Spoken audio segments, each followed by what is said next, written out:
sequência dos livros poéticos, ainda o livro dos Salmos, e hoje o Salmo 73, falando sobre a prosperidade dos ímpios, ou quando os maus prosperam. O salmista ele começa a se queixar, a questionar, como que se procurar servir ao Senhor não fosse tão importante, visto que, aparentemente, olhando no geral, os ímpios têm uma vida tranquila, sossegada, e aqueles que buscam o Senhor, geralmente, ou na grande parte do contexto, eles sofrem adversidades, problemas. E até mesmo no Novo Testamento, o apóstolo Paulo também escreve sobre isso, que todos aqueles que querem viver piedosamente em Cristo padecerão perseguições. Tá? É porque é como que você está como que na contramão do que na geral, ou que no geral está acontecendo, ou que no geral as pessoas fazem. Não que não vejo que as pessoas que de fato querem servir o Senhor, seja no contexto do Antigo ou Novo Testamento, queira se achar mais importante, como no caso daquele fariseu, né, que disse que orava de si para si, dizendo: Senhor, eu te dou graças, porque eu não sou como os demais, eu jejuo, eu dou o dízimo, faço isso, faço aquilo. Eu acho que o verdadeiro cristão, ele não tem essa ideia, porque quanto mais nós nos aproximarmos de Cristo, mais vamos ter a ideia de que nós não somos nada, de que somos dependentes do Senhor a cada dia, porque até mesmo querer e o realizar não vem de nós, é de Deus. Nós somos salvos pela graça mediante a fé, não vem de nós, é dom de Deus, não vem de obras para que ninguém venha se gloriar. E aqui no Salmo 73, ele fala sobre o problema da prosperidade dos maus. É um salmo de Asaf, e ele diz assim, eu quero ler com você alguns versos, trazer aqui as aplicações. Ele diz a partir do verso 1, com efeito, Deus é bom para com Israel, ele reconhece isso, para com os de coração limpo. Porém, aí ele abre um parênteses, quanto a mim, quase que resvalaram os meus pés. Ele diz, pouco faltou para que se desviassem os meus passos. Então ele abre o salmo falando que bom é o Senhor para com Israel, no contexto geral, mas quanto a mim, quase que resvalaram os meus pés. Ele passa a explicar o motivo. No versículo 3 ele diz, pois eu invejava os arrogantes, eu tinha inveja deles, ao ver a prosperidade dos perversos. Para eles não há preocupações, o seu corpo é sadio e nédio. Não partilham das canseiras dos mortais, nem são afligidos como os outros homens. Então é como que se eles fossem blindados, quem sabe aí, trazendo para o nosso contexto, nossos dias, né? Um homem de ferro, ou um super-homem aí, um super-herói, né? Que a nossa juventude hoje tanto venera, assim, quem sabe entender que os verdadeiros heróis estão dentro da palavra de Deus. Eu tenho até falado muitas vezes para os meus alunos, meus filhos, ou no geral, quando eu tenho a oportunidade de falar, o homem mais forte, o homem mais sábio, o homem mais rico, de mais paciência, de mais fé. Então, o melhor dos melhores, o que mais viveu, um pequeno jovem que derrubou um gigante, de escravo a governador, histórias reais, pessoas reais, né? Não simplesmente, quem sabe, de ficção, que sofre, que chora, mas que luta e que vence. Então ele fala que é como que essas pessoas, elas não sofressem a canseira dos mortais, não são como os outros homens. No verso 6 ele até diz que daí a soberba que os cinge como um colar e a violência que os envolve como um manto. Então isso parece que dá mais rédea solta de que eles podem continuar na impiedade, que nada vai lhes acontecer, tudo está bem. Ele diz que, quem sabe, eles planejam, falam maliciosamente da opressão, com altivez ainda, né? E isso até mesmo contra os céus. Versículo 9, contra os céus desandam a boca e a sua língua percorre a terra. E diz ainda que as pessoas, por isso o seu povo, a volta deles, ou se volta para eles, e tem por fonte de que bebe a largos sorvos. Quem sabe aí hoje, grandes influenciadores digitais, né, que lançam as suas ideias, E a juventude, olha, aplaudindo, pessoas que se tornam, quem sabe, famosas muito rapidamente, um piscar de olhos, né? Se torna aí mundialmente famosos. Alguns, quem sabe, permanecem, outros nem tanto.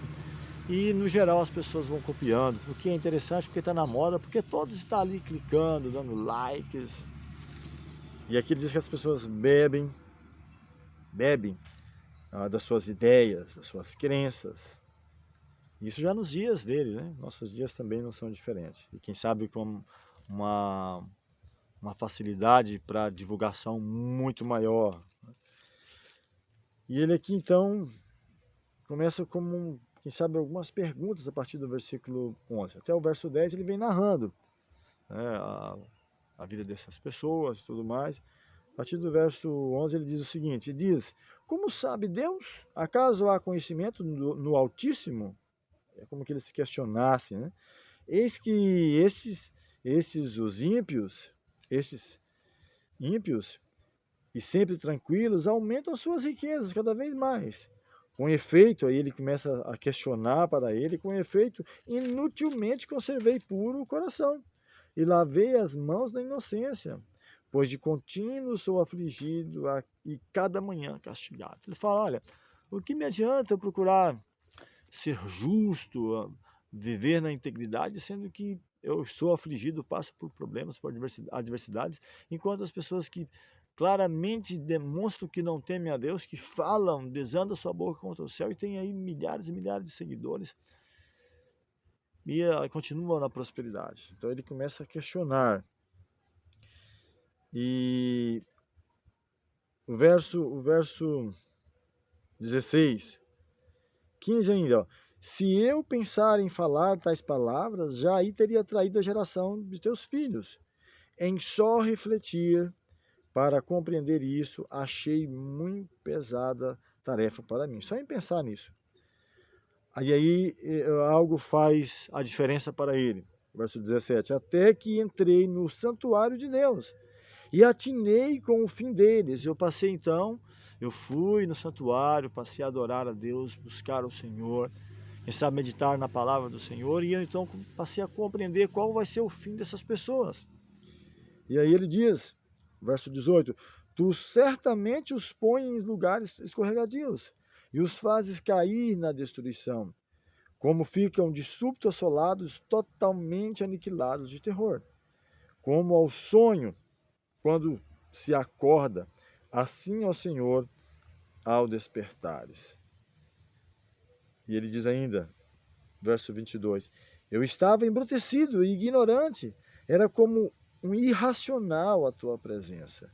Então ele não compreendia qual seria o fim dessas pessoas. E nos meus estudos, na minha busca, mesmo tenho postado muitos desses vídeos, né, no canal, desde o contexto do Antigo Testamento, buscando compreender um pouco do contexto histórico, profético, mas nos já gravado principalmente em contexto histórico, tanto do Antigo quanto do Novo Testamento, e percebemos que, de fato, se formos analisar a vida dos patriarcas, profetas, apóstolos, daqueles que procuram servir a Deus, não vai ser como hoje, quem sabe, a teologia da prosperidade prega. Olha só, bênção, maravilhas e tranquilidade, paz, armo minha rede, vou estar desfrutando.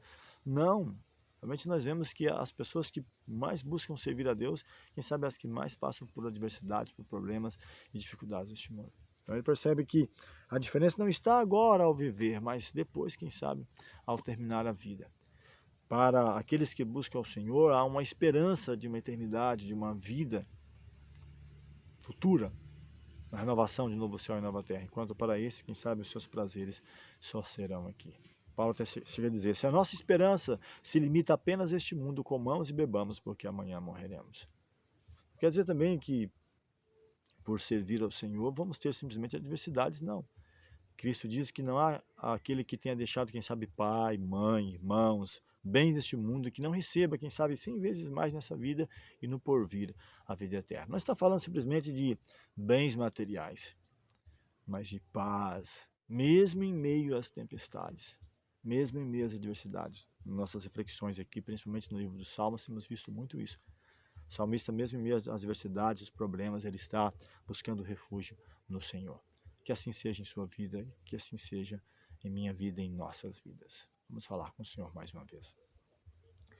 Te agradecemos, Senhor, pelo teu cuidado, pela proteção, pelas vitórias alcançadas.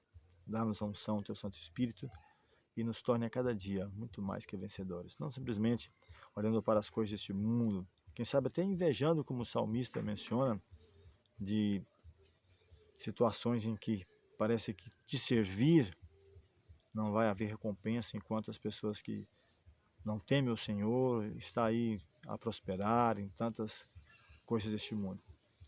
Nos ajude a olhar além disso e ver uma eternidade, um novo céu e uma nova terra que o Senhor prometeu para cada um de nós. Dá-nos a tua paz e a tua graça, te pedimos essas bênçãos em nome de Jesus. Amém.